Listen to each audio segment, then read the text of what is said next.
Ven, bombón. Ay, qué padre que estés aquí. Buenos e informados días. Hoy es lunes 16 de febrero. Bienvenidos a Semanalmente.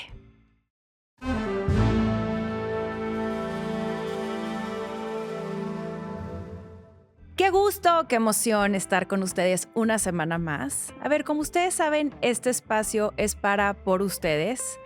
Y el día de hoy les traigo un programa apegándonos a la esencia de Semanalmente, que como saben es un recap de lo que considero lo más importante acontecido la semana pasada, tanto en México como en el mundo. Así que este programa se apegará un poco a ese estilo, también tomando en consideración que he de decirles que sorpresivamente la semana pasada estuvo medio calmada, o más bien, como que Trump anduvo muy tranquilo y no nos dio tanta nota. Uno de pronto extraña a Andrés Manuel López Obrador, que todos los días había algo de qué hablar, y luego también en una semana como hoy, de pronto se extraña que Trump alborote el mundo. O quizás no, yo en lo personal no lo extrañé, de tal forma que les puedo traer temas un poco más desmenuzados, muy relevantes y sobre todo que requieren no solamente contexto, sino una comprensión, digamos que un poco más profunda.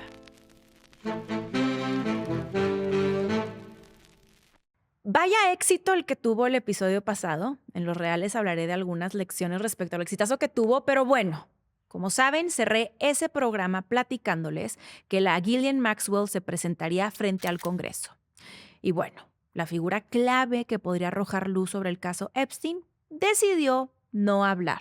La Ghislaine Maxwell, que recuerden está condenada a 20 años de prisión por conspirar con Jeffrey Epstein para abusar sexualmente de menores, se presentó ante el Comité de Supervisión y Reforma Gubernamental de la Cámara de Representantes de Estados Unidos.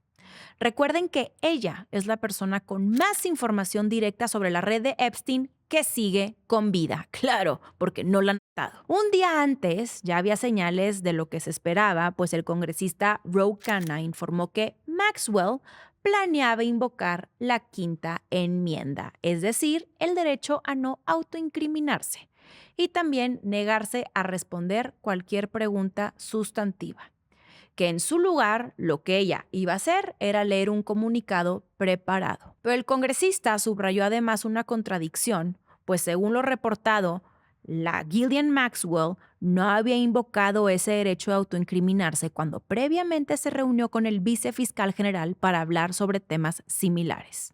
La comparecencia finalmente se realizó a puerta cerrada. Ghislaine Maxwell declaró por videollamada desde la prisión federal en Texas donde cumple su condena y efectivamente invocó la quinta enmienda una y otra vez. De acuerdo con los reportes, no respondió ni una sola pregunta formulada por los legisladores. El presidente del comité, James Comer, calificó el resultado como muy decepcionante, pero el silencio vino acompañado de un mensaje político muy claro. El abogado de Gillian declaró que su cliente estaría dispuesta a hablar plenamente y con honestidad si el presidente Trump le concede perdón.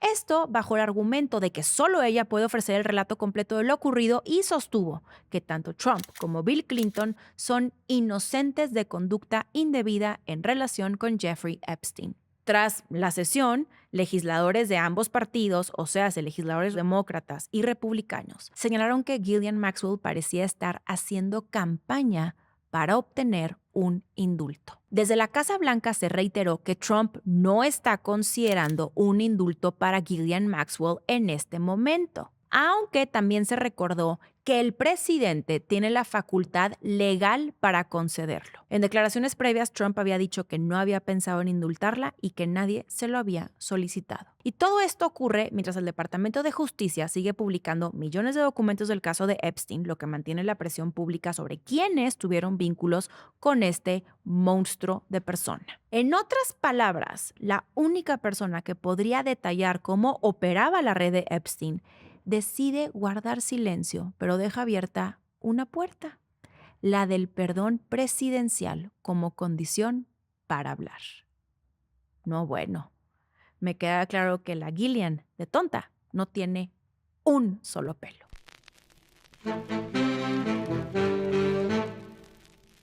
Hablando de Epstein y comparecencias, vaya comparecencia de la fiscal general de Estados Unidos, Pam Bondi. ¿Qué decirles que terminó siendo mucho más que una audiencia técnica? La verdad fue un termómetro político y también un espectáculo sumamente lamentable de confrontación. El pasado 11 de febrero, Pam Bondi acudió ante la Comisión Judicial de la Cámara de Representantes en medio de varias polémicas simultáneas. No solamente la liberación de los archivos de Epstein, que ya conocen, sino también por cuestionamientos por posibles fallos del Departamento de Justicia. Y algo bien importante, la presión pública tras incidentes recientes que involucraron a agentes federales. Uno de los temas más sensibles fue precisamente el manejo de los Epstein Files, porque legisladores señalaron que se habían publicado más de 3 millones de documentos con tachaduras defectuosas que expusieron información personal de sobrevivientes que debió permanecer protegida. Además, se criticó que el gobierno no hubiera liberado la totalidad del material solicitado por el Congreso. La audiencia tuvo un elemento particularmente fuerte, porque entre el público estaban sobrevivientes y familiares de víctimas, incluidos allegados de Virginia Giuffre, que como saben es figura clave en la caída de Epstein. La tensión escaló desde el principio. Una congresista pidió a las víctimas presentes que se pusieran de pie y solicitó a Pam Bondi que, además de lamentar los abusos, se disculpara por los errores del Departamento de Justicia al exponer datos personales sensibles. Pam Bondi hizo una pausa y, en lugar de disculparse, desvió la responsabilidad hacia la administración anterior. Y claro, a partir de ahí, la sesión se volvió abiertamente confrontativa. Según los reportes, Pam Bondi evitó responder varias preguntas sobre Epstein, habló por encima de legisladores en muchas ocasiones y lanzó ataques personales. Llegó a llamar a un demócrata abogado fracasado, defendió a Trump como el mejor presidente de la historia y cuando le insistieron en responder sobre acusaciones contra él, convenientemente redirigió la conversación hacia la criminalidad en California. Incluso cuando algunos legisladores le pidieron que se dirigiera directamente a las víctimas presentes, Pam Bondi volteó a ver el reloj y contestó: se acabó su tiempo. Miren, el retrato vil y presente de la deshumanización. El demócrata Jamie Raskin acusó al Departamento de Justicia de realizar un encubrimiento masivo, señalando que el Congreso había ordenado la entrega de 6 millones de documentos y que solo se habían liberado la mitad. Pam Bondi respondió que más de 500 abogados trabajaron miles de horas para revisar el material dentro del plazo establecido y afirmó que habían hecho lo mejor posible. También reiteró que su carrera ha estado dedicada a las víctimas y calificó a Epstein como un monstruo. Y la Pam Bondi a mí me recuerda muchísimo aquí a Rosario, que es la titular de la Comisión Nacional de Derechos Humanos, que siempre dicen eso. ¿Cómo crees? Yo me he dedicado siempre a las víctimas, a los derechos humanos. Pura madre. Otro punto polémico fue el trato a Ghislaine Maxwell. Justo el demócrata Raskin acusó al Departamento de Justicia de haber facilitado su traslado a una prisión de menor seguridad con condiciones mucho más favorables tras ser citadas por el Congreso. Pam Bondi, convenientemente, no entró en detalles sobre ese importantísimo señalamiento. La sesión se puso muy tensa al final, pues Pam Bondi intentó defender la gestión del gobierno actual, señalando el desempeño del mercado bursátil, algo que un legislador le recordó no era competencia de esa comisión. En otro intercambio que se hizo sumamente viral y me dio gusto que se hizo viral, Pam Bondi atacó a la congresista Becca Balint por una votación sobre antisemitismo. A lo que Becca Balint le respondió recordándole que su abuelo murió en el Holocausto y aparte abandonó la audiencia visiblemente molesta. La molestia surge cuando estas personas tratan de desviar respuestas, atacando y metiendo al centro de la conversación cosas que no vienen al caso. O sea, le estaban preguntando a la Pam Bondi por algo puntual y aparte ella, a mí no me terminaba de o sea, sentía así como por dentro una ansiedad, un estrés de decir, te están preguntando algo de un caso sumamente importante, están las víctimas ahí y tú andas de sarcástica, de humor negro, luego tergiversando la conversación hacia cosas que ni al caso. Lastimosamente, la comparecencia no aclaró el fondo del caso Epstein ni calmó las críticas sobre la transparencia de los archivos. Más bien, expuso el grado de polarización política que rodea el tema y dejó claro que en el Congreso el caso Epstein sigue siendo un campo minado. Pero quizá lo más triste de todo esto es que se les está dando una y otra oportunidad para esclarecer los hechos, para que las víctimas tengan justicia, y todo esto parece ser algo cada vez más lejano. Partiendo de que la Ghislaine Maxwell dice, no, yo voy a hablar siempre y cuando Trump me perdone. Mamacita, si tú eres la pieza clave de una red de trata, ¿de qué estás hablando? También ahí de pronto empieza uno a molestarse por dimensionar cómo el mismo marco jurídico y una constitución literalmente sí respalda y defiende este tipo de cosas. Pero también cuando tienes funcionarios que dicen que tienen un caso clave y causas que son sumamente importantes, y cómo lejos de estar buscando esclarecer, hacen todo lo contrario, lo que con justa razón nos lleva a seguir preguntándonos qué tanto siguen encubriendo. ¿O qué hay ahí que no quieren que salga a la luz? Porque si no, estarían dándole mucha velocidad al tema, con total y completa transparencia, teniendo como fin último lo más importante, que las víctimas tengan reparación del daño y que tengan justicia.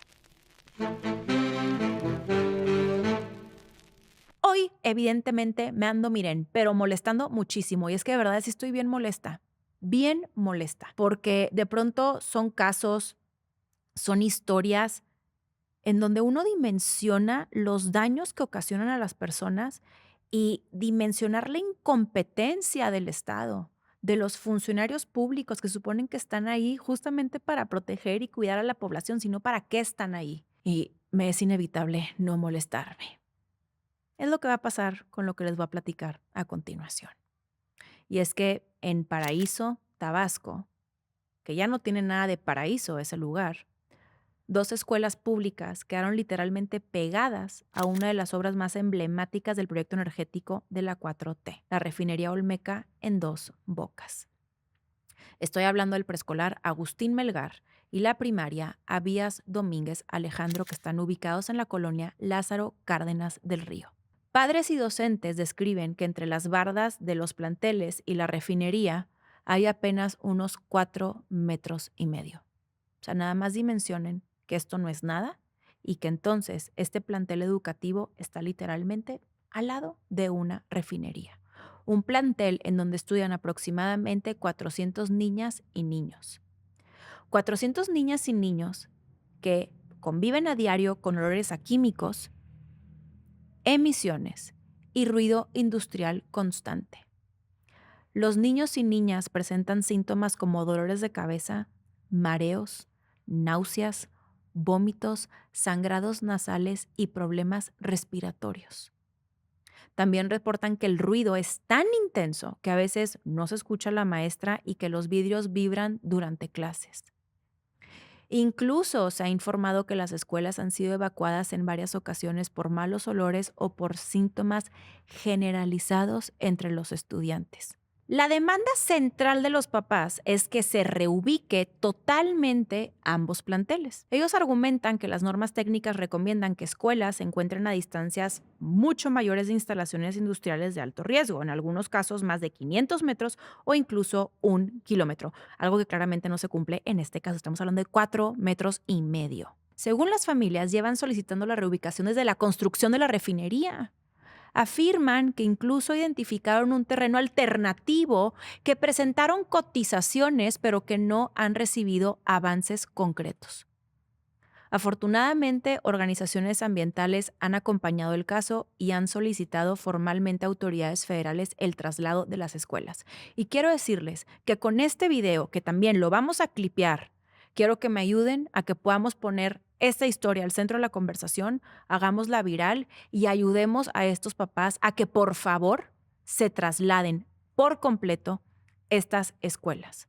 Porque aparte, háganme el reverendo favor. A principios de este mes de febrero, autoridades estatales, o sea, del estado de Tabasco, fueron a los planteles para anunciar su cierre temporal, lo que obviamente generó rechazo entre los papás, quienes consideran que cerrar las escuelas sin reubicarlas solo deja a los niños sin poder acceder a una educación.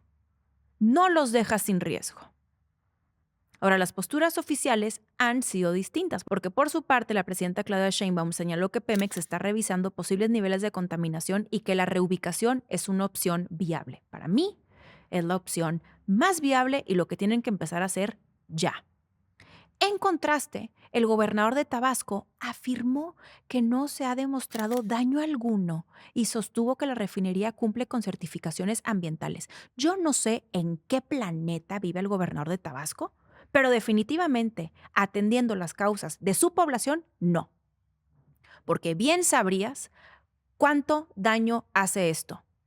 ¿O qué? ¿No te ha quedado claro lo que ha pasado en Cadereyta, en el estado de Nuevo León, con la refinería? También el gobernador, en su inmenso cinismo, propuso que los estudiantes podrían trasladarse a otros planteles del municipio. Bueno, es que es inevitable uno cuestionarse dónde está la prioridad de quienes nos gobiernan. Si no están entre las niñas y los niños que son el futuro de nuestro país, ¿en dónde sí? ¿Acaso en sus bolsillos? ¿Para seguir haciéndose ricos? No, de veras es que o sea, no hay cómo no emperrarte con estas cosas. Como parte del proceso, Pemex dijo, no, yo sí les voy a hacer ver que todo aquí está muy bien. Sí, claro, Pemex, cuando tienes un mugreral, cuando el huachicol se hace adentro de Pemex y cuando llevan años de no estar metiéndole un peso a reparaciones ni modernización de sus refinerías. Pero Pemex dijo, voy a organizar un recorrido dentro de la refinería para los papis, para que vean qué bonito está todo por aquí. Los papás fueron, aseguran que acudieron con toda la disposición para escuchar, pero recalcaron que una visita guiada no sustituye un plan formal con tiempos responsables y garantías. Según reportaron, incluso se les retiraron los teléfonos celulares al ingresar a la refinería. En una carta dirigida a la presidencia, las familias insistieron en que la solución debe ser integral: traslado de las escuelas completas y condiciones seguras para la comunidad educativa. Además, informaron que sostendrán mesas de diálogo con autoridades federales en espera de una respuesta concreta. Y miren, para mí, este caso pone en el centro de la conversación la verdadera prioridad en torno a la salud y la educación, que es fundamental en cualquier país. Y ahora sí, pondrá en el centro de la conversación la voluntad política, porque las soluciones ahí están. El diagnóstico, tengamos tantita madre, no se ocupa más diagnóstico, ¿verdad? Si ves niños con mareos, con náusea, con vómitos, con que les escurre sangre de la nariz, ¿qué tipo de diagnóstico necesitas? Si ahí está. Lo que falta es voluntad política de atender estas demandas y de ponerle una solución. Y cada que no lo hacen, se deja en evidencia su incompetencia y cómo en efecto les vale 3 kilos el bienestar de la población. A ver, vamos por partes porque me imagino que ustedes, al igual que yo, han estado escuchando sobre el sarampión como nunca. Yo en lo personal, como nunca. Es más, hasta se me olvidaba que el sarampión existía. Y me parece importante que vayamos por partes, comenzando con el principio. ¿Qué diantres es el sarampión? Resulta que el sarampión es una enfermedad viral muy contagiosa, uno de los virus más transmisibles que existen.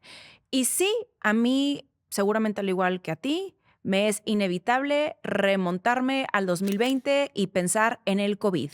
No sé cuántos más tengan estrés postraumático después de esa experiencia. Levanten la mano, no los puedo ver, pero yo se las levanto. El sarampión, muy parecido al COVID, se propaga por el aire cuando una persona infectada respira, tose o estornuda. Básicamente, cuando una persona infectada vive, ¿ok? Bueno, las partículas virales pueden permanecer vivitas y coleando en el ambiente o en superficies, o sea, imagínense, aquí, hasta por 2 horas, lo que significa que alguien puede contagiarse incluso sin tener contacto directo con la persona enferma. Eso lo hace muy distinto al COVID, porque alguien pudo haber estado en algún lado, estornudó, tosió, respiró, les digo, vivió y tienes tú de alguna u otra forma contacto con la superficie y pum, pum, papas. Es más, miren, para dimensionar, una sola persona con sarampión puede infectar hasta a 18 más. Lo peor es que el contagio pasa antes de que los síntomas sean evidentes. O sea, una persona puede transmitir el virus desde 4 días antes de que aparezca ese sarpullido que es muy característico del sarampión y hasta 4 días después. Si tú, al igual que yo, tampoco tenías muy presente cómo era el sarpullido característico, no te preocupes, no estás mal. De hecho, ahorita llegaremos a platicar por qué es que vuelve a surgir este tema. Algo importante que tomen a consideración es que los síntomas suelen manifestarse entre 10 y 14 días después de la exposición y que al inicio puede parecer un cuadro de gripa común, ya saben, tos, calentura, fiebre, como dicen algunos, hasta que aparece el sarpullido, este característico, que empieza en la cara y el cuello y luego se extiende hacia el resto del cuerpo. Sin embargo, el mayor riesgo no está en el malestar inicial. La verdad es que bueno fuera, sino en las posibles complicaciones, porque el sarampión puede provocar neumonía, inflamación cerebral, infecciones graves, deshidratación severa, pérdida de la visión e incluso la muerte. También puede ser especialmente peligroso durante el embarazo, ya que se asocia con parto prematuro y con bajo peso al nacer. Aquí algo muy importante es que cualquier persona que no tenga inmunidad puede infectarse, pero el riesgo de cuadros graves es mayor en niñas y niños chiquitos no vacunados, en mujeres embarazadas, personas con desnutrición y quienes tienen el sistema inmunológico debilitado. Algo importante que conozcan es que no existe un tratamiento específico para eliminar el virus y que la atención médica se centra principalmente en aliviar los síntomas. También, obviamente, en prevenir complicaciones y mantener una adecuada hidratación.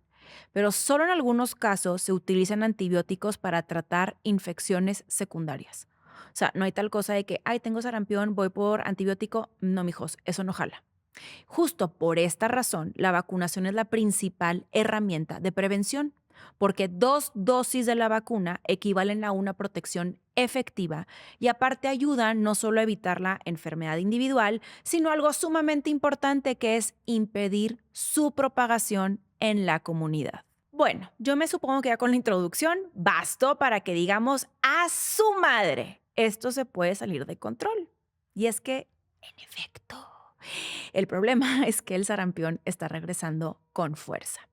Miren, a principios de este mes de febrero del 2026, la Organización Panamericana de la Salud emitió una alerta epidemiológica para toda América por los aumentos ya significativos de contagio. O sea, en las primeras semanas del año, los casos de sarampión fueron 43 veces mayores que en el mismo periodo del año anterior.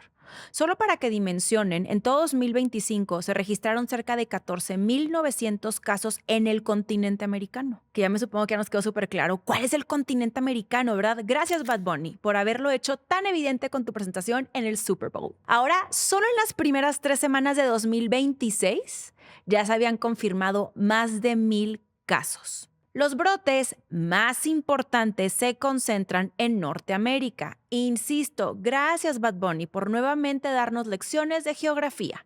Norteamérica está conformado por Canadá, Estados Unidos y México. Y ahí se están concentrando la mayor cantidad de casos de sarampión, con México encabezando el número de casos. Un dato muy clave es que el 78% de las personas contagiadas no estaba vacunada. Canadá perdió su estatus de eliminación del sarampión tras brotes iniciados en 2024, mientras que en Estados Unidos el brote activo comenzó el año pasado, en 2025, y ya ha provocado miles de contagios, hospitalizaciones y muertes de menores no vacunados. Autoridades sanitarias advierten que si las tasas de vacunación siguen bajando, el sarampión podría convertirse en algo recurrente y eso abriría la puerta al regreso de otras enfermedades prevenibles como la rubiola o la poliomielitis. Este es todo un tema ligado a la corriente anti-vaxxer, que por cierto, este tema por sí solo amerita un programa exclusivo del tema porque es señal de alerta sobre el debilitamiento de la protección colectiva y cómo también hacernos conscientes de que ciertas corrientes ideológicas sí empiezan a permear en la colectividad y tener, pues, casos tales como los que estamos viviendo. En México, la situación es especialmente delicada. Muchos no saben que el país había mantenido estatus de eliminación del sarampión desde 1996. O sea, éramos libres de sarampión. Pero en 2025, el año pasado, se registraron más de 6,400 casos, convirtiéndonos así en el país con el número de casos más alto de todo América. Y bueno, solo en las primeras semanas de 2026 ya se habían sumado cientos más. Por lo mismo es que de unas semanas para acá hemos estado escuchando muchísimo sobre el sarampión. El problema de fondo es la caída en la cobertura de vacunación, porque para prevenir brotes se requiere al menos 95% de la población inmunizada. Y actualmente México y la región está por debajo de ese nivel. Hasta inicios de este mes se acumulaban más de 8,000 casos confirmados de que comenzó el brote, con al menos 28 muertes. Los grupos más afectados son niñas y niños menores de 5 años, aunque también hay contagios relevantes en adultos jóvenes que no completaron su esquema de vacunación. Ojo con esta última parte porque es muy importante que tomen en consideración que todo esto es porque no completaron el esquema de vacunación. Ahora, los estados con mayor número de casos son Chihuahua y Jalisco, seguidos por entidades del sur y centro del país. Y este brote justo se originó a partir de un caso importado en 2025. Ay, me recuerda demasiado al COVID, qué raro, cero raro. Y desde entonces, como saben, el virus se ha ido expandiendo al grado que ya en ciertos municipios se está solicitando el uso obligatorio de cubrebocas. Ante este escenario, el gobierno federal anunció una estrategia de vacunación masiva. Yo me imagino que a lo mejor muchos de ustedes también ya vieron justo esta campaña y cómo están armando lugares de vacunación. Y es que México cuenta con decenas de millones de dosis disponibles y aparte el gobierno asegura que son suficientes para cubrir a la población en riesgo. La población en riesgo ya les dije quiénes son. Si no saben quiénes son, mijos, no están poniendo atención. La prioridad del gobierno ahorita son bebés, niñas y niños, también personas que no tengan el esquema completo de vacunación y grupos de alta movilidad como jornaleros agrícolas y migrantes. Además, se implementó un mecanismo de cerco vacunal, es decir, cuando se detecta un caso sospechoso, se vacuna inmediatamente a las personas cercanas para cortar la cadena de contagio. Pero si a estas alturas, después de haber escuchado esto, tenemos el antecedente de que tú te das cuenta que estás contagiado después de 10 o 14 días, pues como que está medio cañón esto del cerco vacunal, porque ya para cuando te diste cuenta probablemente ya infectaste prácticamente a toda la cuadra, a toda la colonia, a toda la comunidad. Las autoridades insisten en un punto clave, siendo este que a diferencia de otras emergencias sanitarias recientes, COVID, el sarampión sí tiene una vacuna altamente efectiva. Y si una persona ya recibió sus dosis completas, se considera protegida y aparte no necesita refuerzos adicionales. ¿Ok? Si tú ya tienes tu esquema de vacunación completo, estás cubierto. Justo para facilitar el acceso, se habilitó la plataforma dondemevacuno.salud.gov.mx, donde se pueden ubicar miles de centros de vacunación en todo el país. Así que si me estás escuchando y no tienes tu esquema de vacunación completo, por favor, ve a la plataforma, revisa dónde te puedes vacunar y ve a vacunarte. Y lleva también a los tuyos. Ahora, todo lo que yo les acabo de platicar es meramente informativo.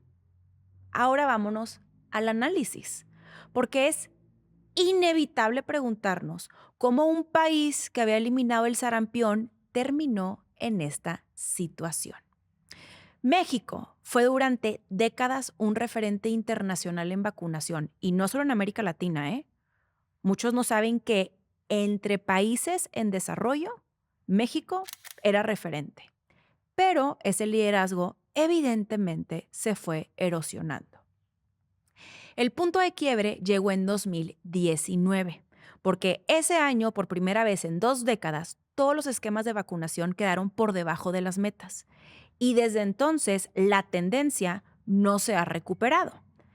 Aunque el gobierno atribuya la caída principalmente a la pandemia del COVID, diversos análisis indican que el descenso comenzó antes. Voy a argumentar esto con datos.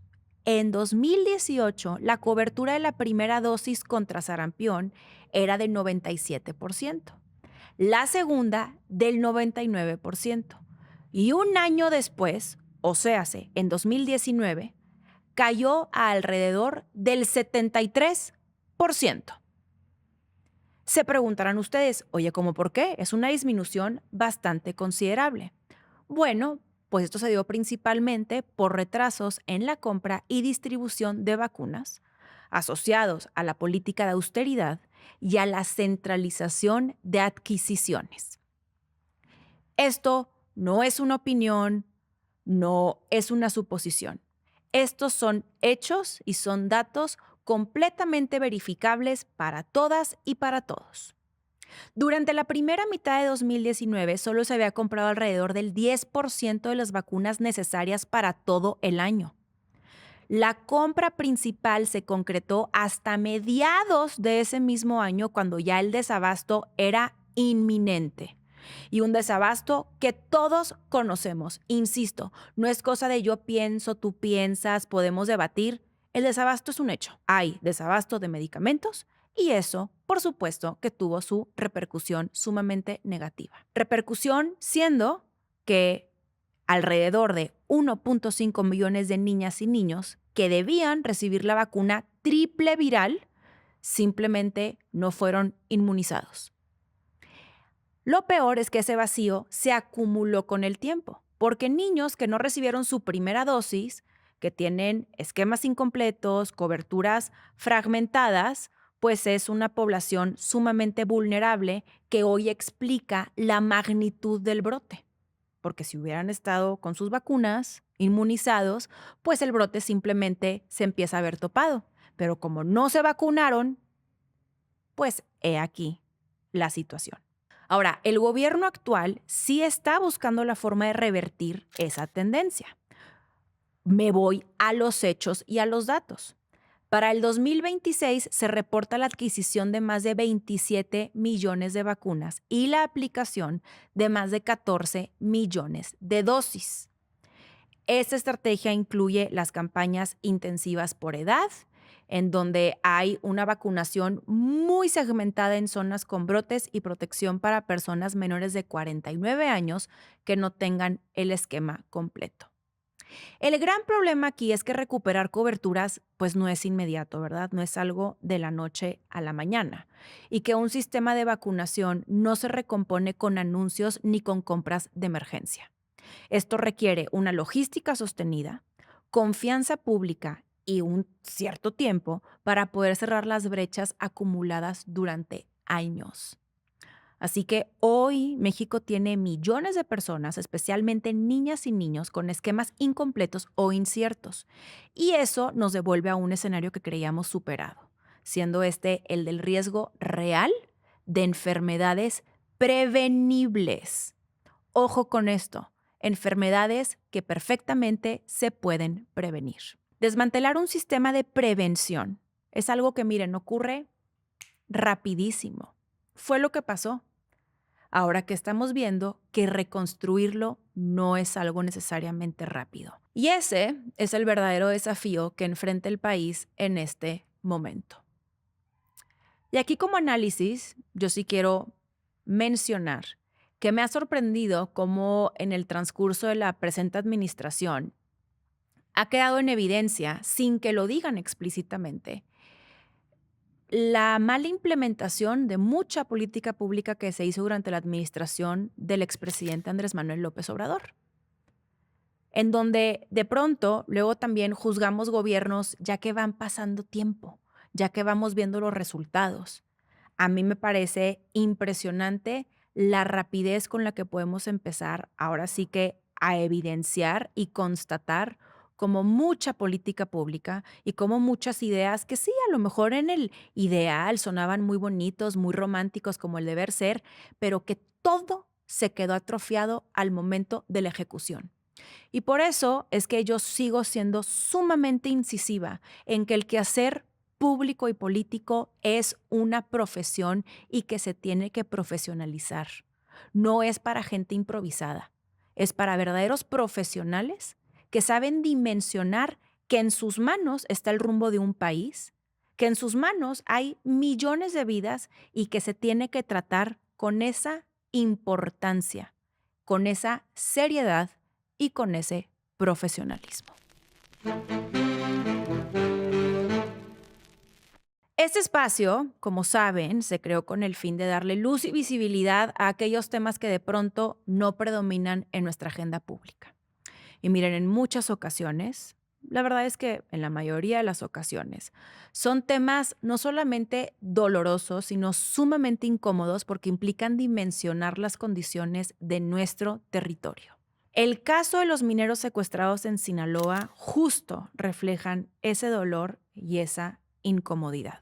A finales de enero se reportó en Sinaloa la desaparición y posterior confirmación de asesinato de un grupo de trabajadores mineros vinculados a una empresa canadiense. Este caso volvió a poner sobre la mesa la violencia que enfrenta la industria extractiva en zonas que están completamente controladas por el crimen organizado. La empresa, que se llama Bisla Silver, informó primero la desaparición de 10 empleados en el complejo de Pánuco, que está en el municipio de Concordia, y que es una comunidad muy chica. O sea, estamos hablando de apenas unos cientos de habitantes. Según testimonios de familiares, hombres armados irrumpieron en la vivienda donde se hospedaban los mineros y se los llevaron durante la madrugada. Frente a esto, la compañía suspendió actividades y activó protocolos de crisis mientras autoridades iniciaban operativos de búsqueda. En el despliegue, la Marina desmanteló campamentos criminales, aseguró armas, cartuchos, explosivos y se realizaron ciertas detenciones en la zona. Posteriormente, tras hacer cateos en Mazatlán y Concordia, se encontraron pertenencias e identificaciones de los trabajadores, lo que confirmó que, en efecto, habían sido privados de la libertad. Días después, se localizaron 5 cuerpos en un predio cerca de la región y se informó que se trabajaba para identificar restos de las otras 5 personas. Las autoridades mantuvieron contacto con las familias y comenzaron los procesos de traslado a sus estados de origen. Ven, bombón. Ay, qué padre que estés aquí. ¿Te quieres acostar? Este caso ha estado marcado por inconsistencias en los datos, ya que distintas listas presentaron variaciones en nombres y apellidos, y algunos reportes indicaron que otras 5 personas seguían sin localización confirmada. Además, fuentes no oficiales señalaron que el número de víctimas podría ser mayor y que el secuestro habría ocurrido días antes de lo reportado públicamente. La empresa, por su parte, expresó estar devastada y el sector empresarial canadiense en México pidió acciones contundentes para garantizar la seguridad. Esto mientras familiares de las víctimas denunciaron el dolor y la falta de justicia. Desde el gobierno federal, la presidenta Claudia Sheinbaum lamentó lo ocurrido y aseguró que se investigaría a fondo. Por su parte, el secretario de Seguridad, Omar García Harfuch, informó la detención de presuntos integrantes del grupo de los Chapitos, quienes habrían declarado que los trabajadores fueron confundidos con miembros de una facción rival del cártel de Sinaloa, conocida como los Mayos. Otra vez, o sea que a estos mineros los confundieron con miembros del narco. El gobernador de Sinaloa, tan incompetente como él mismo, respaldó esa versión y señaló que no había evidencia de extorsión a la empresa. ¡Ah! Ok. Como que en qué realidad vive el gobernador que no se da cuenta que hoy por hoy la manera en la que están operando los grupos del crimen organizado es extorsionando a empresas. Y no lo digo yo, pues ahí está la detención del alcalde de Tequila. Sin embargo, testimonios de familiares y compañeros de trabajo contradicen esta narrativa absurda, ya que sostienen que los hombres armados fueron directamente por los mineros a su campamento. Esto sugiere que fue una acción dirigida y no una confusión. O sea, nuevamente, que estas personas tenían perfectamente ubicadas por quién iban a ir y fueron por ellos. También existen discrepancias sobre la fecha y el número de víctimas, lo que mantiene abiertas muchas dudas sobre lo que pasó. Este caso, como saben, está ocurriendo en un contexto de confrontación interna que simplemente no cesa dentro del cártel de Sinaloa, que recuerden se ocasionó cuando el gobierno de Estados Unidos decidió de forma unilateral llevarse al Mayo Zambada con engaños, como ya sabemos, a su territorio. Digo que nada más siempre lo menciono como aquí botón de muestra para quienes dicen Estados Unidos nos va a salvar. Mira, te diré. Esto también pone en evidencia los riesgos cada vez mayores para trabajadores civiles en zonas donde la presencia criminal es dominante. Y aquí hay un contexto muy importante, el de la extorsión, porque es la nueva forma en la que gobierna el crimen organizado, con extorsión, en donde para mí, de pronto, mi mente, sumamente mal pensada, no deja de preguntarse si entonces los grupos del crimen organizado estén utilizando a los empleados para el tema de la extorsión. Es decir, si tu empresa no quieres mocharte con lo que te estoy pidiendo, perfecto, vamos a ver después de que secuestro a tus empleados y los asesino, si ahora sí ya quieres dar tu mano a torcer. El tema de la extorsión afortunadamente ha estado recobrando relevancia e importancia en la discusión y opinión pública. De hecho, a partir de lo que sucede en Tequila, que les platiqué el episodio pasado, cómo es del gobierno federal, detuvieron al alcalde de Tequila, que era de Morena, por estar extorsionando a todo mundo, a empresas del tamañón de José Cuervo, como también a pequeños productores que tienen un changarro de lo mínimo indispensable. Pero entonces esto nos lleva a otro tipo de planteamientos que yo les voy a ser bien sincera. Miren, en el marco de las próximas elecciones de 2027, yo espero que ya empecemos a platicar de esto, de cómo tenemos conformado y delimitado el territorio mexicano. Ya no funciona. Pero claro, muy seguramente las campañas se van a seguir basando en las mismas estupideces de siempre. Y sí, estoy bien enojada. ¿Para qué les echo mentiras? Me molesta. Pero cuando escucho este tipo de casos y me doy cuenta de lo incómodo que es de pronto ya lidiar con esta realidad, también dimensiono por qué no hay tanta cobertura. Porque es meramente como hacer evidente que estamos completamente rebasados. Y ojo, dejemos de caer en este error discursivo, retórico, sumamente mediocre, de considerar que es algo exclusivo de un partido político. Quienes hacen eso solamente dejan en evidencia su completa y total ignorancia. Bien sabríamos que esto no es exclusivo de un partido político y que es más bien la cooptación de la estructura del Estado.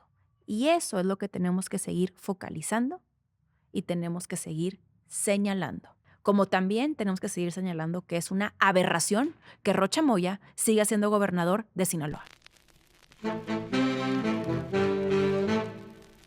Y si hablamos de incomodidades, una investigación del New York Times volvió a poner sobre la mesa un tema que yo les he estado, di y di. Cómo municiones diseñadas para la guerra terminan en manos del crimen organizado en México. El reportaje conecta los cárteles con la Lake City Army Ammunition Plant, la mayor fábrica de munición para rifles del ejército de Estados Unidos que está ubicada en Missouri. Entre los proyectiles que producen ahí se encuentran los de calibre .50 que están diseñados para destruir coches blindados y aeronaves ligeras, léase helicópteros.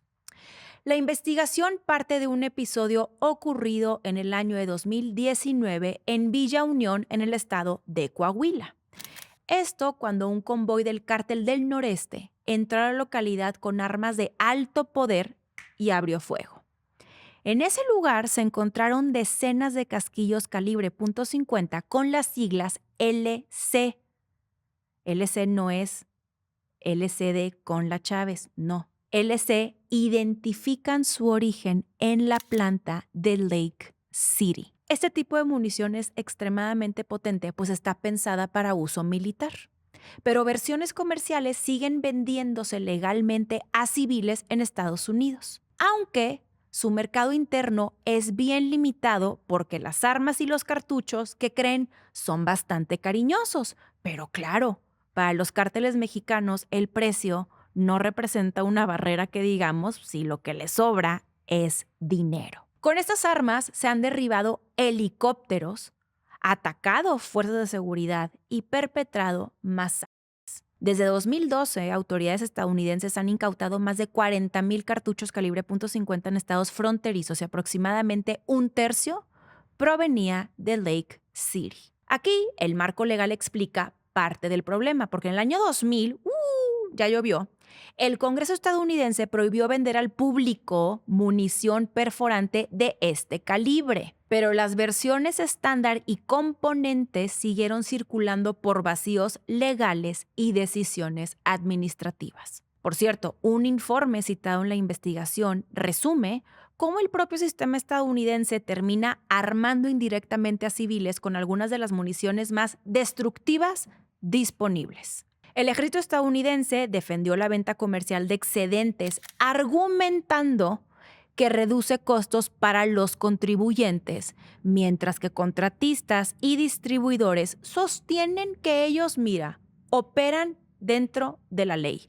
A mí nunca me dejaré sorprender como que la flexibilidad moral de las personas que fabrican y venden armas. O sea, con qué cinismo dices, no, aquí no pasa nada, yo opero dentro de la ley. Y como tú, ¿para qué fregados crees que se usan estos armamentos y las balas? No sé, no me deja de sorprender. Y miren, del lado mexicano, por algo, seguimos siendo muy insistentes en que Estados Unidos le da el armamento al crimen organizado. O sea, como dato, autoridades de la Secretaría de Defensa reportan que cerca del 78% de las armas decomisadas en México tienen origen en Estados Unidos. O sea, nada más dimensionen el porcentaje. El 78% de las decomisiones que vemos, ven como cuando detienen a alguien, de repente sacan las fotos de la cantidad de droga, la cantidad de armamento. Bueno, de esas decomisiones, el 78% de lo que decomisan proviene de Estados Unidos. O sea, entre ellas se han asegurado cientos de rifles tipo Barrett, calibre .50, que son capaces de penetrar blindaje sumamente pesado. Como botón de muestra está el ataque que le hicieron al secretario de Seguridad Omar García Harfuch, ¿se acuerdan? En Ciudad de México, que tú dices, madre santa, traía un blindaje pesadísimo y aún y con eso fueron capaces de penetrar. A ver, y también como fun fact, que está cero fun, en el 2023 tumbaron un helicóptero al gobierno de Michoacán con un arma de este tipo durante un operativo. No, esto no es de una serie ni de una película de ficción. Esto pasó hace 3 años. Las estimaciones apuntan a un flujo constante, es decir, que decenas de miles de armas cruzan cada año hacia México. Muchas de ellas se compran legalmente en territorio estadounidense antes de ser traficadas. Incluso se han identificado zonas específicas, principalmente Arizona, donde se compran armas que posteriormente aparecen en decomisos aquí del lado mexicano. Ahora, este caso es relevante porque vuelve a poner en evidencia una realidad estructural, siendo esta que la violencia en México no solo se explica por la presencia de cárteles, sino también por el acceso a armamento militar de alta potencia que por supuesto no proviene de México, proviene del exterior.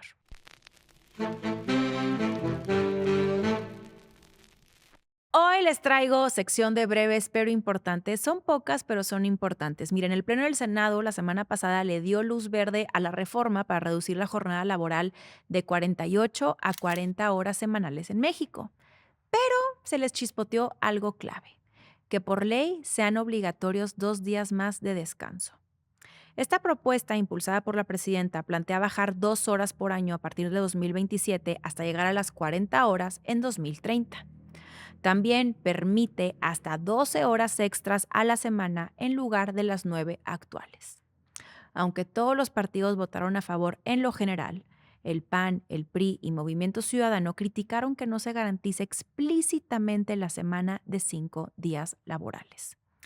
Esta iniciativa, que sepan, va a pasar a la Cámara de Diputados, donde por supuesto ya hay presión para que se aprueben las 40 horas ahora, junto con los 2 días de descanso por ley. En una nota internacional que a mí me llamó mucho la atención, tomando en consideración, como les digo, que el Trump anduvo como que medio tranquilito la semana pasada, pues Rusia dejó claro que su luna de miel con Trump nunca llegó. El canciller Lavrov criticó a la administración de Trump por seguir en los hechos la línea de Biden. O sea, estamos hablando que es la peor crítica que le pueden hacer a la administración de Trump. Tanto que odian a Biden y ahora para que desde Rusia digan, oigan, ustedes están idénticos a Biden porque mantienen sanciones a Rusia, apoyan a Ucrania y siguen congelando los negocios de Moscú. El canciller incluso apeló a la hombría de Trump para que sea de una vez en las negociaciones de paz en Ucrania que Rusia considera que están estancadas. Algo que a mí me llamó profundamente la atención fue que Trump no se enganchó y por eso no tenemos más notas sobre él esta semana. Respiremos todos juntos. Y en una nota que para mí es sumamente importante, en California se arrancó un juicio histórico que pone justo en el centro de la discusión a Meta y a Alphabet por diseñar algoritmos para generar adicción en niñas y niños. Este caso parte de la denuncia de una joven que asegura haber sufrido daños graves a su salud mental tras engancharse en redes sociales desde chiquita. La acusación sostiene que funciones como el feed infinito, que es el famoso doom scrolling, y la reproducción automática no son casualidad, sino parte de un negocio que engancha porque es rentable, cosa que no es sorpresa para absolutamente nadie. Lo que sí es sorpresa es que este proceso puede abrir la puerta a cientos de demandas similares y entonces sentar un precedente clave sobre la responsabilidad de las plataformas frente al impacto de sus algoritmos en menores. Ya veremos si hacen caso o no, porque como ustedes ya pudieron ver con todo el caso de Jeffrey Epstein, el Departamento de Justicia, el sistema de justicia, pues siempre se puede corromper. Y si algo le sobra a los grandes de la tecnología, es billullo con qué corromperlos.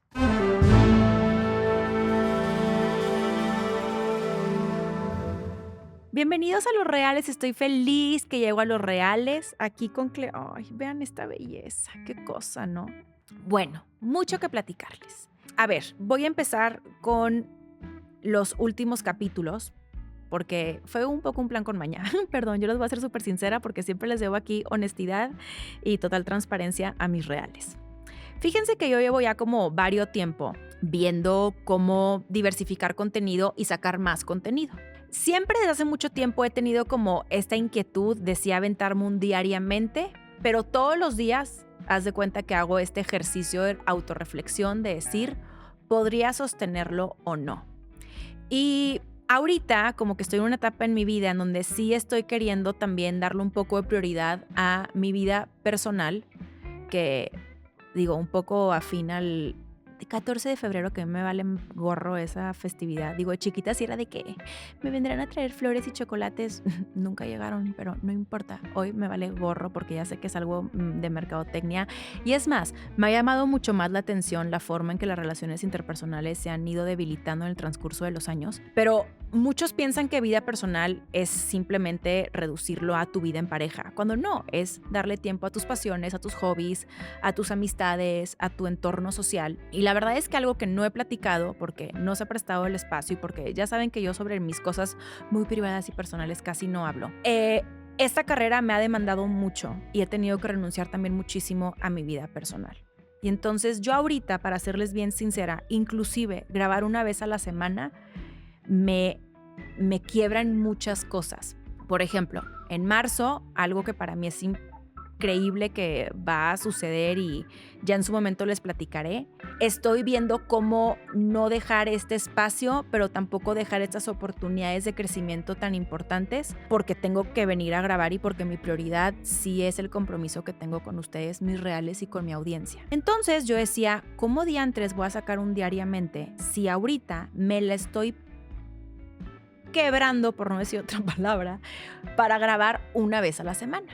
Pero dije, pero quiero sacar más contenido. Y entonces, a partir de que sí hay contenido y hay noticias interesantes, tanto en México como en el mundo, miren, pues más allá que interesantes, son cosas que tengo que cubrir, pero que también en muchas ocasiones incluyen lo mismo de siempre, lastimosamente, y hasta me duele decirlo, que son homicidios, desapariciones, olas de violencia fuertísimas.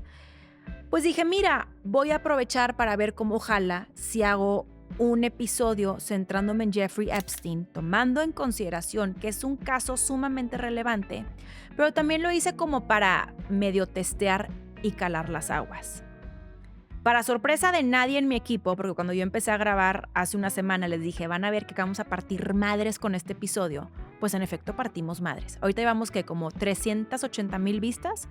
Una locura, y lo que me permitió evidenciar fueron dos cosas. Uno, que es un contenido atemporal, es decir, que tú puedes consultar después y va a seguir manteniendo vigencia. No es como aventarte un episodio a lo mejor de semanalmente que van a ver 7 notas y que, pues ya, next, me enteré y qué más. Sino que es si tú el día de mañana hablas con alguien y le dices, oye, lo de Jeffrey Epstein, es que no lo entiendo, ve a ver este video. Lo mismo con Venezuela, lo mismo cuando hablé de ICE. Y entonces, a partir de ver, no solamente que funcionó, sino que también llegamos a audiencias muy diversas, como los argentinos, que no me dejaron de escribir que hablo lentísimo, cosa que siempre he batallado, porque me dicen que hablo demasiado rápido, que casi que grito, y entonces ahora yo estoy tratando de hablar un poco más lento, más femenino, y pura madre. De que le puse 1.5 para escucharte más rápido. Bueno, pues mira, afortunadamente está esa herramienta, ¿no? Y pueden acudir a ella. Pero a partir de esa reflexión y de esa prueba y error y ese cáliz, porque también no es como que yo me iba a ingeniar un programa solamente para ver si funcionaba, de pronto una tiene que ahí medio ver que jala y que no, es que me ayudó muchísimo para tener ahora sí que una línea de contenido nueva que ya estoy preparando y que muy pronto podré estrenar con ustedes. También podré reestrenar algo que retomó conversación la semana pasada. Yo creo que lo más relevante semanalmente es eso, que algo que me han pedido muchísimo volvió a surgir, se abrió una gran posibilidad y muy pronto les voy a traer una sorpresota en donde ustedes también van a dejar en evidencia, oye, no inventes, esta mujer sí nos hace caso, sí nos lee, y les platicaré con total transparencia de qué trata, de qué va y el por qué cambié de opinión. Pronto. Ahorita no, porque estoy ahí cocinando. Siento que es como una carnita asada que estoy así de que apenas ahorita ya pusimos el carbón. No, miren, en analogía a la carne asada, ya puse el carbón, ya está calientito, ya tengo la carne ahí a un lado, nada más estoy esperando el momento para ya ponerle y que chille, como diría Robe Grill. Ay, qué rico de verdad la carne asada. Estoy emocionadísima porque el viernes voy al Volcán, voy al estadio de mis Tigres de la U de Nuevo León a ver Tigres contra Pachuca, y no saben las ganas que tengo no solamente de ir al estadio, sino poner a los cadetes de Linares mientras voy. O sea, no hay nada como esas rutinas de mí. Clemente, te amo demasiado que me estás chupe y chupe y chupe, pero ustedes no saben la lija que es. Siento que me va a sangrar. En otros temas, he estado clavadísima viendo los Juegos Olímpicos de invierno. Es impactante como la cantidad de mensajes políticos que de pronto surgen en este tipo de eventos, como el que Rusia no esté participando, el que hayan descalificado al atleta ucraniano por haber hecho un homenaje en su casco. Que yo entiendo que las reglas son reglas, pero de pronto son esos momentos en donde tienes una visibilidad internacional, es un grito desesperado de voltéenos a ver. Aquí está pasando algo y no se les puede olvidar. O también incluso los abucheos en la ceremonia de inauguración hacia la delegación de Estados Unidos, como fue bastante revelador. Pero sobre todo a mí el orgullo que me generan los atletas mexicanos me han emocionado hasta las lágrimas. El caso de Regina Martínez, o sea, yo verla cruzar la meta, ahí me ven tipo llorando viendo los videos de qué belleza, qué ejemplo de tenacidad, de que los sueños sí son realidad y de lucha constante. Donovan también, cómo ha roto todo tipo de estigma, de estereotipo, cómo sigue persiguiendo sus sueños y da unas actuaciones verdaderamente estelares y emocionantes. Me emociona mucho y a mí al final los Juegos Olímpicos me gustan bastante porque, no sé, me inspiran en este tema de la disciplina, de la perseverancia, de la tenacidad. Pero por sobre todo, siempre me activan esta curiosidad genuina que tengo frente a los atletas de su capacidad psicológica para trabajar y desempeñarse bajo presión. Para mí es algo siempre maravillante, ¿no? Como cómo logran desempeñarse a pesar de tener aquí la presión del peso inclusive que representa representar, valga la redundancia, a un país o incluso aquellos atletas que hacen trabajo en equipo, que un error tuyo también puede costar al de enfrente algo, ¿no? Que son sueños en conjunto. En fin, son esas cosas que a mí nunca me dejan de maravillar y de asombrar. Por lo mismo, con mis entrevistas ya quiero empezar a entrevistar a otros perfiles porque quiero entender, quiero conocer. Ya saben que yo soy una curiosa nata y esta curiosidad genuina ha hecho que pues lleve conversaciones a otros lugares y por lo mismo quiero empezar a diversificar un poco. Y hablando de conversaciones, les anticipo que esta semana muy probablemente la conversación política se centre en el libro de Julio Scherer, que como saben fue el consejero jurídico de Andrés Manuel López Obrador, que se llama Ni venganza ni perdón. Yo tengo aquí un dilema ético, se los voy a compartir porque yo no quiero comprar ese libro para darle un peso de regalías, pero tampoco quiero consumir el PDF porque prácticamente es piratería. Entonces no sé qué hacer. A lo mejor ya leer como resúmenes porque estoy entre ese dilema de qué hacer. Al final a mí siempre me llama la atención como el por qué después de años alguien decide hablar, atacar y contar su verdad. Cuando aparte en el caso de Julio Scherer sabemos que fue un personaje sumamente controversial que prácticamente secuestró el aparato de justicia en México y que hizo del mismo aparato de justicia lo que quiso. Sigue siendo un hombre con muchísimo poder, que de pronto como que estas versiones de salgo yo a decir mi verdad, no sé, a mí en lo personal no me suena. Seguramente habrá algo de verdad en lo que dice, que es como ese chismecito que a todos nos está moviendo, me incluyo, como quiero saber qué dice y qué pasó, a ver si puedo y de pronto entender un poco más cómo se vivió al interior, pues este poder, esta concentración de poder, esta toma de decisiones que a mí en muchas ocasiones en la administración de López Obrador, pues la verdad es que me parecían pues muy extrañas, como que inclusive hasta contradictorias. Yo decía, ¿quién toma esa decisión? Pero por sobre todo, como soy una curiosa, siempre me preguntaba, ¿qué los hizo tomar esa decisión? O sea, ¿cuál fue el proceso mental para eventualmente llegar a esa conclusión? Como fue lo que pasó con las vacunas, con el sistema de salud, de decir, bueno, nadie les avisó. O sea, ¿son de verdad ignorantes? ¿No tienen preparación? ¿O son necios? ¿O piensan que el mundo de repente se mueve con base en meramente ideales, pero que llega a la realidad y tienes que, ¡ay, güey! Como que a veces apretar las tuercas, que aparte en política de eso se trata, es lo que pasa siempre, donde el pragmatismo pues toma relevancia y de pronto hay que hacerle caso. En fin. A ver qué tal está el libro. Ya les diré cómo procedo con mi dilema ético. Si ustedes tienen aquí... Ay, ¿qué pasó? Ya se va a quedar dormido. ¿Ya te aburrí? ¿Ya los aburrí ustedes también de estar platicando? Van a estar como Clemente que... Ay, ya cállese señora, déjeme dormir. Bueno, aquí yo les estoy dejando... Ya empezó otra vez la lija. Les estoy dejando mucho contenido de Clemente, precioso papacito hermoso. Te amo. Y sin más, yo creo que ya no tengo más por platicarles. He estado afortunadamente saturada de trabajo, creando, diversificando, haciendo cosas divertidas, padres, distintas.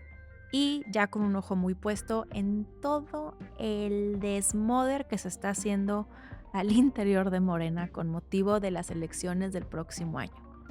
Yo se los he estado diciendo durante mucho tiempo. O sea, acuérdense de mí cuando esto pase y cuando este tipo de cosas se pongan al centro de las conversaciones.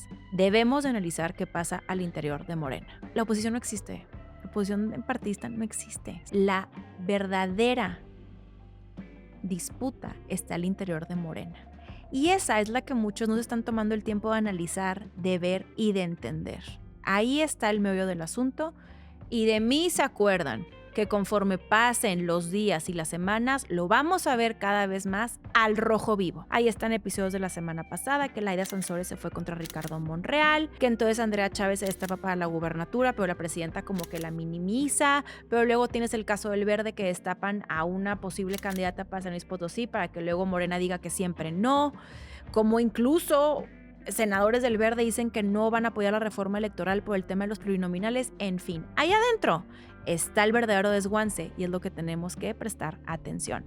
Sin más, esto fue todo por hoy. Hoy sí les dejo los 5 principios. Like, comenten, suscríbanse, compartan el contenido y píquenle a la campanita. Ya vale la pena que le piquen a la campanita porque va a haber más contenido. Ya les estoy anticipando, no les he dicho de qué, pero de que viene, se viene. Espero tengan una gran semana. Gracias por darme el privilegio de su atención y nos vemos la próxima semana.